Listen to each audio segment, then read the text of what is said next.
La primera carta del bufete de abogados llegó un martes lluvioso de noviembre. Demanda por molestias graves y deterioro del valor inmobiliario del barrio, rezaba el encabezado. La firmaban los 16 vecinos de mi calle, todos unidos contra mí.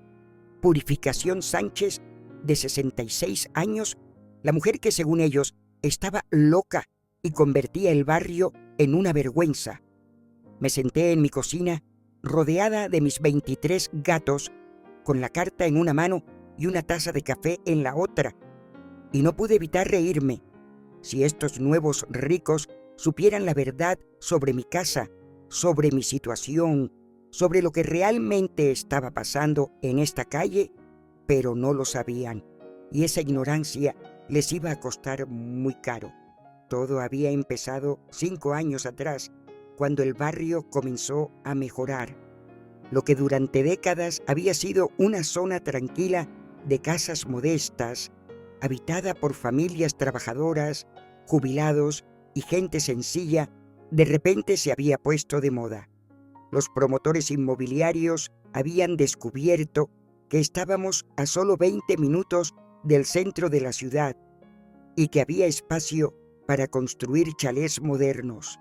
Una a una, las casas antiguas fueron siendo demolidas y sustituidas por mansiones ostentosas con jardines perfectos, piscinas climatizadas y coches de lujo en las entradas. Los nuevos vecinos eran todos iguales: ejecutivos jóvenes, empresarios exitosos, profesionales liberales con mucho dinero y pocas ganas de relacionarse con la gente que llevaba décadas viviendo aquí. Mi casa, en cambio, seguía siendo la misma de siempre, una construcción de los años 60, con 2 plantas, jardín delantero y trasero, pintada de color crema y con contraventanas verdes. No era elegante ni moderna, pero era mi hogar desde hacía 40 años, el lugar donde había criado a mis 3 hijos, donde había cuidado a mi marido durante su enfermedad, donde había decidido quedarme después de enviudar. Y sí, tenía gatos, muchos gatos, no porque fuera una loca de los gatos, como empezaron a llamarme los vecinos nuevos. Los gatos habían llegado solos, poco a poco, a lo largo de los años. Algunos abandonados, otros heridos, otros simplemente perdidos. Yo no podía dejarlos morir en la calle, así que los recogía, los cuidaba, los alimentaba.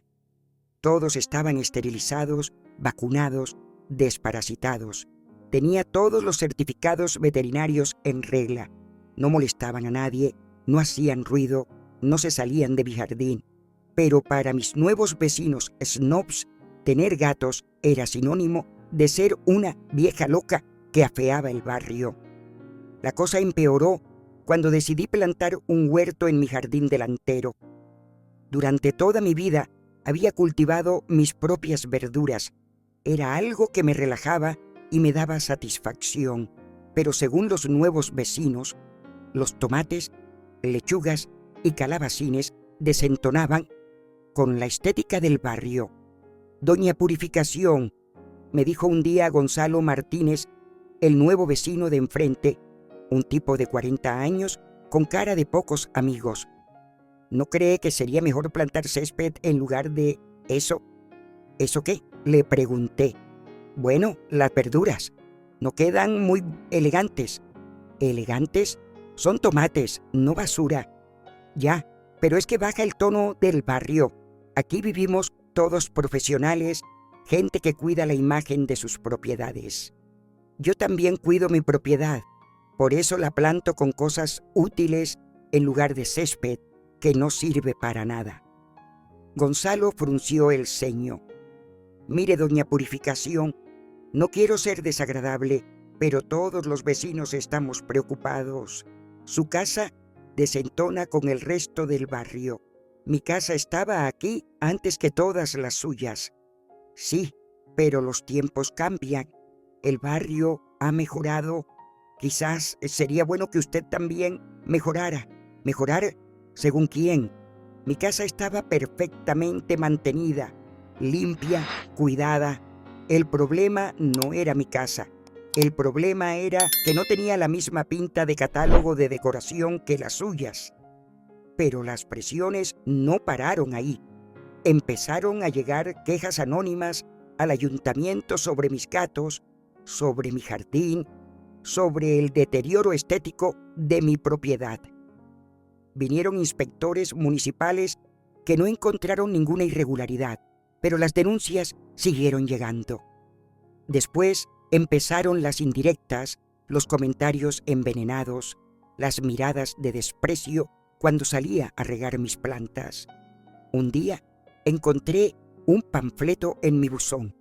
Mantenga limpio y bello nuestro barrio, Asociación de Vecinos de Villa Rosario. Villa Rosario.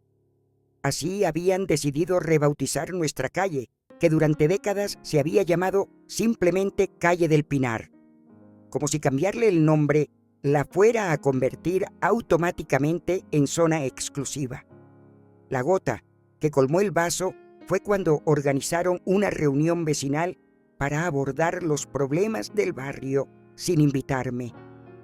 Me enteré porque Carmen, la única vecina antigua que quedaba aparte de mí, me contó lo que habían dicho. Purificación, hablaron de ti toda la noche, me dijo. Dicen que tu casa baja el valor de todas las demás, que tus gatos molestan, que tu huerto es antihigiénico.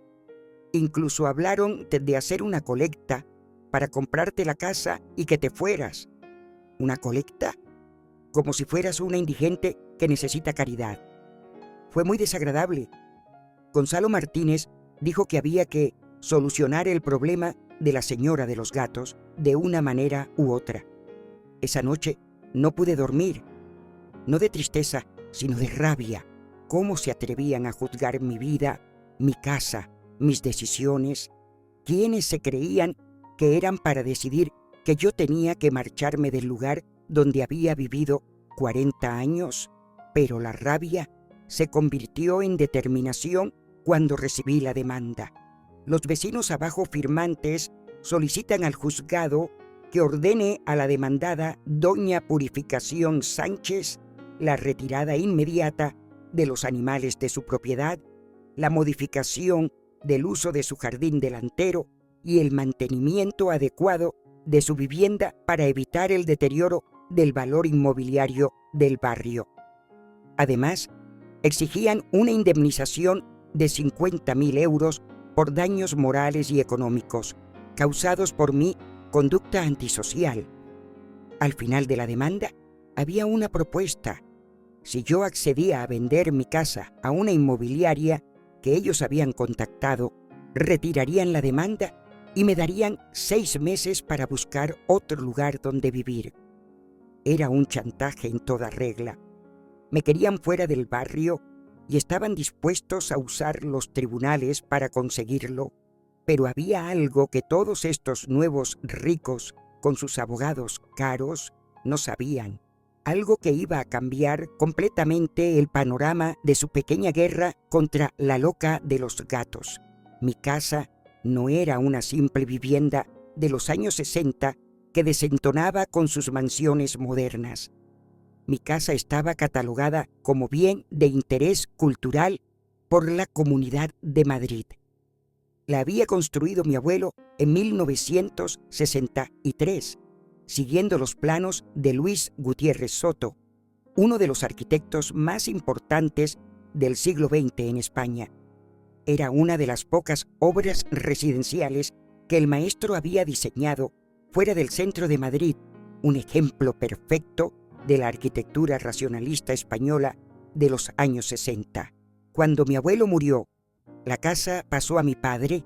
Cuando murió mi padre, pasó a mí.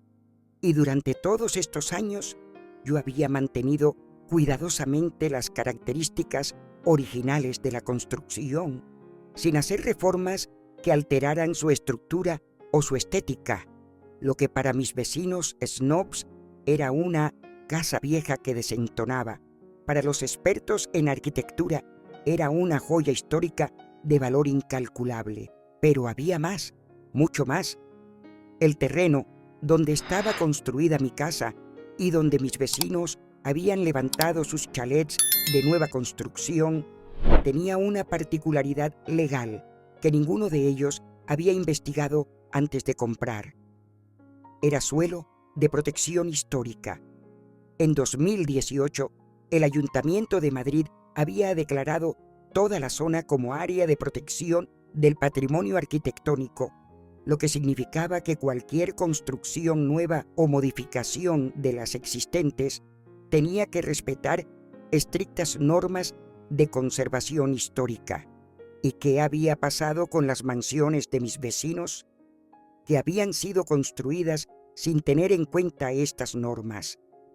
Todas y cada una de ellas violaban la normativa de protección histórica de la zona. Sus piscinas climatizadas estaban construidas en zona verde protegida. Sus garajes subterráneos habían alterado el nivel freático del terreno histórico. Sus fachadas ultramodernas desentonaban brutalmente con el entorno patrimonial que se suponía que debían respetar. En otras palabras, las casas ilegales del barrio no eran la mía, eran los suyos. Y yo tenía toda la documentación que lo demostraba. Durante años había estado siguiendo el proceso de catalogación de la zona, participando en las reuniones municipales, presentando alegaciones para proteger el patrimonio del barrio. Mientras ellos construían sus mansiones, pensando solo en el dinero, yo había estado luchando para preservar la historia y la identidad del lugar.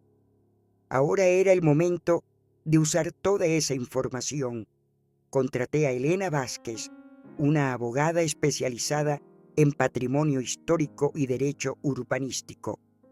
Cuando le expliqué la situación y le mostré toda la documentación que tenía, su sonrisa fue de pura satisfacción profesional. Purificación, esto es increíble. No solo van a perder la demanda, sino que van a enfrentarse a sanciones millonarias por construir en suelo protegido sin licencia. ¿Millonarias? Las multas por violación de normativa de protección histórica pueden llegar al 30% del valor de la construcción. Y en algunos casos se puede ordenar la demolición de las obras ilegales. ¿Demolición? Si las construcciones son incompatibles con la protección del patrimonio histórico, sí, el ayuntamiento puede ordenar que las derriben y restauren el terreno a su estado original. Me quedé en silencio, procesando la información. Mis vecinos snobs, que me habían demandado por deteriorar el valor del barrio, habían construido ilegalmente en suelo protegido y ahora iban a pagar las consecuencias. La respuesta a su demanda fue una obra de arte legal. Elena no solo contestó punto por punto a sus acusaciones ridículas, sino que presentó una contrademanda por construcción ilegal en suelo de protección histórica contra todos y cada uno de mis vecinos. Además, solicitó que el juzgado requiriera al ayuntamiento la documentación completa sobre las licencias de construcción de todas las casas del barrio y que se iniciara un expediente sancionador por violación de la normativa de patrimonio histórico. La contrademanda llegó a casa de mis vecinos un viernes por la tarde. El lunes siguiente, Gonzalo Martínez estaba en mi puerta, con cara de espanto. «Doña Purificación, necesito hablar con usted urgentemente». «Buenos días, Gonzalo. ¿Pasa algo?» «Es sobre la demanda, sobre lo que ha contestado usted». «Ah, eso. ¿Qué le parece?» «Mire, creo que ha habido un malentendido. Nosotros no queríamos». «¿No querían qué? ¿Echarme de mi casa?» «Porque eso es exactamente lo que ponía en su demanda». «No, bueno, sí, pero ¿es verdad lo que dice su abogada? ¿Que nuestras casas son ilegales? ¿No lo comprobaron antes de comprar?» Gonzalo se puso pálido. «Nosotros compramos de buena fe. La inmobiliaria Nos dijo que todo estaba en regla, pues parece que la inmobiliaria les mintió. Pero si es verdad lo que dice, podríamos perder las casas. Es posible, depende de lo que decida el juez. No puede ser.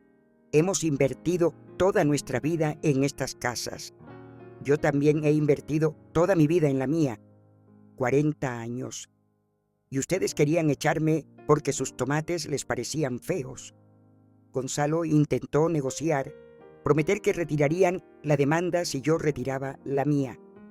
Pero ya era demasiado tarde. El proceso legal había empezado y yo estaba decidida a llevarlo hasta el final. Las siguientes semanas fueron un espectáculo.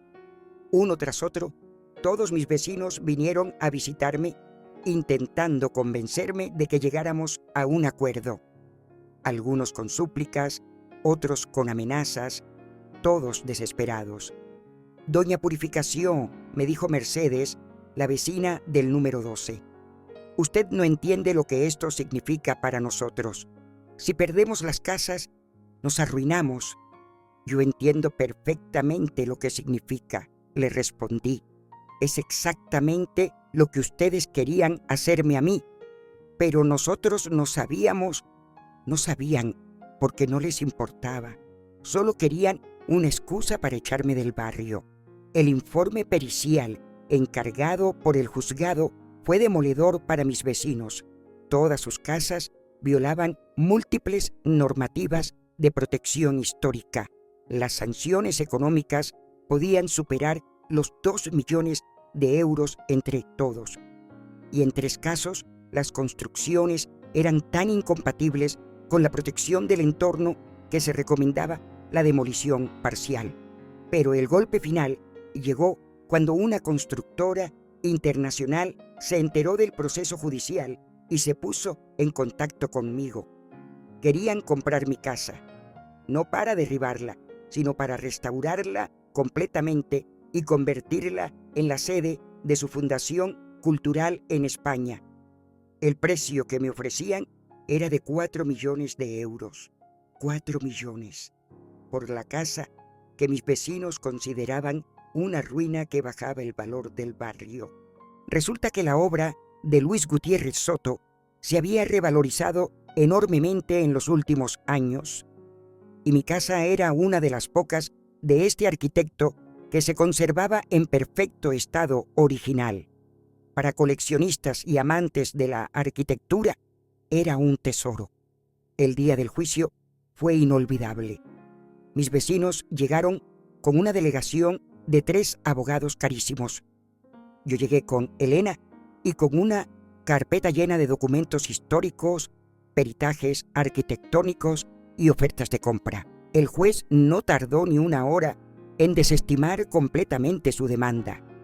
Sus argumentos sobre deterioro del valor del barrio eran ridículos cuando mi casa valía más que todas las suyas juntas. Pero además aceptó mi contrademanda. Ordenó al ayuntamiento que iniciara expedientes sancionadores contra todos mis vecinos por construcción ilegal en suelo protegido. Las multas iban desde 100.000 euros hasta 500.000, dependiendo de la gravedad de las infracciones. Y en 3 casos ordenó la demolición parcial de las construcciones más incompatibles con la protección histórica. Después del juicio, decidí aceptar la oferta de la constructora, no porque necesitara el dinero, sino porque quería asegurarme de que mi casa fuera restaurada y conservada para las futuras generaciones. Con los 4 millones, me compré una casa preciosa en un pueblo de la sierra, con un jardín enorme donde mis gatos pueden correr libremente y donde puedo plantar todas las verduras que me dé la gana. Antes de marcharme, organicé una pequeña despedida en mi jardín. Invité a Carmen, la única vecina antigua que quedaba, y a algunos amigos del barrio de toda la vida.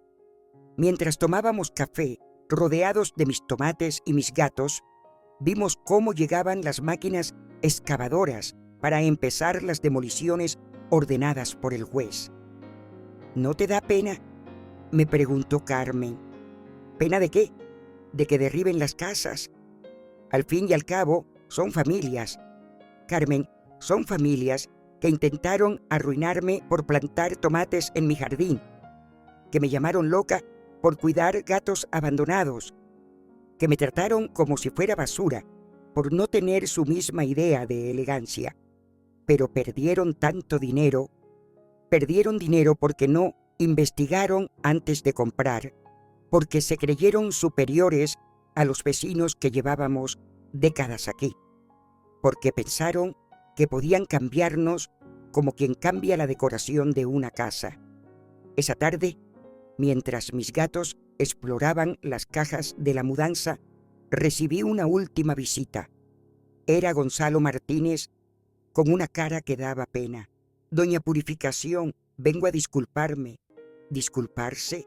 Por todo, por cómo la tratamos, por la demanda, por no haber entendido que usted tenía tanto derecho como nosotros a vivir aquí. Más derecho, lo corregí. Yo llevaba aquí 40 años. Tiene razón, y quería que supiera que hemos aprendido la lección. ¿Qué lección? Que no se puede juzgar a la gente por las apariencias, que no se puede llegar a un sitio y pretender cambiarlo todo, y que a veces las personas que parecen más vulnerables son las que mejor saben defenderse. Le ofrecí una taza de café y nos sentamos en mi jardín entre los tomates que tanto habían molestado a sus sensibilidades estéticas. Gonzalo, ¿puedo darle un consejo? Por supuesto. La próxima vez que se mude a un barrio, intente conocer a sus vecinos antes de juzgarlos. Intenta entender la historia del lugar antes de querer cambiarlo. Y sobre todo, recuerde que la elegancia verdadera no está en tener la casa más cara, sino en ser una buena persona. Se fue con la cabeza baja, sabiendo que había perdido mucho más que dinero. Había perdido la oportunidad de formar parte de una comunidad de verdad. Ahora vivo feliz en mi nuevo hogar, rodeada de montañas y de vecinos que me saludan con una sonrisa cuando salgo a cuidar mi huerto. Mis gatos tienen todo el espacio del mundo para jugar, y cada vez que leo en los periódicos noticias sobre gentrificación y conflictos vecinales, sonrío recordando a mis antiguos vecinos snobs. Aprendieron de la manera más cara posible que subestimar a una vieja loca con gatos puede salir muy, muy caro, porque a veces la casa más fea del barrio es la más valiosa, y a veces la loca de los gatos es la más cuerda de todos.